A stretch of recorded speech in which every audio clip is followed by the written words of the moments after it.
Ek is Annelies Schumann en hierdie is my robotika en kodering taak. Hierdie is 'n haas en hy moet die gesonde riete kies en die gemorskos vermy.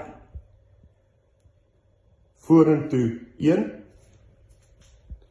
vorentoe 1, tel die vrug op.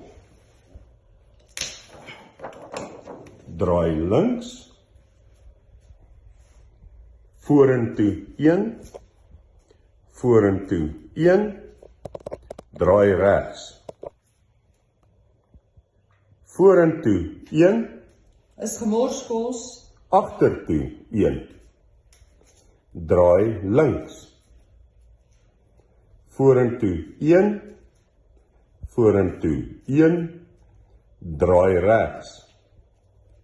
Vorentoe 1, vorentoe 1, draai links. Hop 2 keer. En daar is jy by jou gesonde wortels.